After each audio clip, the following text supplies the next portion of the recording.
جنات کا ڈھابا ایک پرانا ریلوے اسٹیشن تھا جس کا نام تھا ریلوے کا چوک، جہاں کبھی کبھار کچھ پرانی ٹرینیں گزرتی تھیں۔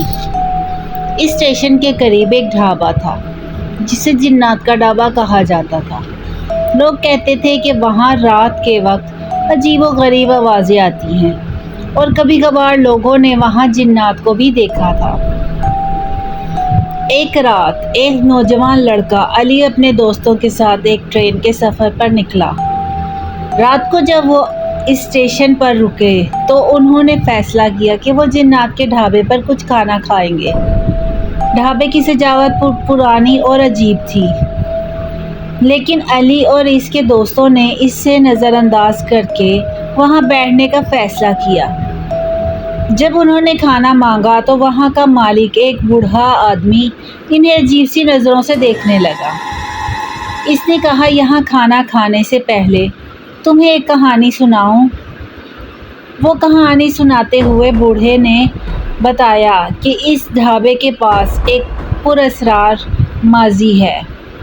لوگ یہاں کھانے کے بعد کبھی کبھی واپس نہیں لوٹتے۔ جنات کی کہانیاں بہت مشہور ہیں اور لوگ کہتے ہیں کہ یہ ڈھابا جنات کے سائے سے بھرا ہوا ہے۔ علی اور اس کے دوستوں نے یہ سب کچھ مذاق سمجھا، لیکن جب انہوں نے کھانا شروع کیا تو انہیں عجیب محسوس ہوا۔ کھانے میں ایک خاص قسم کی خوشبو تھی جو ان کے ذہنوں میں عجیب خوابوں کو جنم دے رہی تھی۔ جیسے ہی رات کا اندھیرا گہرا ہوا، ان کے آس پاس عجیب آوازیں آنے لگیں۔ علی نے دیکھا کہ ایک سایہ ڈھابے کے کونے میں حرکت کر رہا ہے۔ وہ ڈرتے ہوئے اپنے دوستوں کو بولتا ہے، کیا تم نے یہ دیکھا؟ لیکن ان کے دوستوں نے اسے مذاق سمجھا اور کہا یہ صرف اس کی تخلیق ہے۔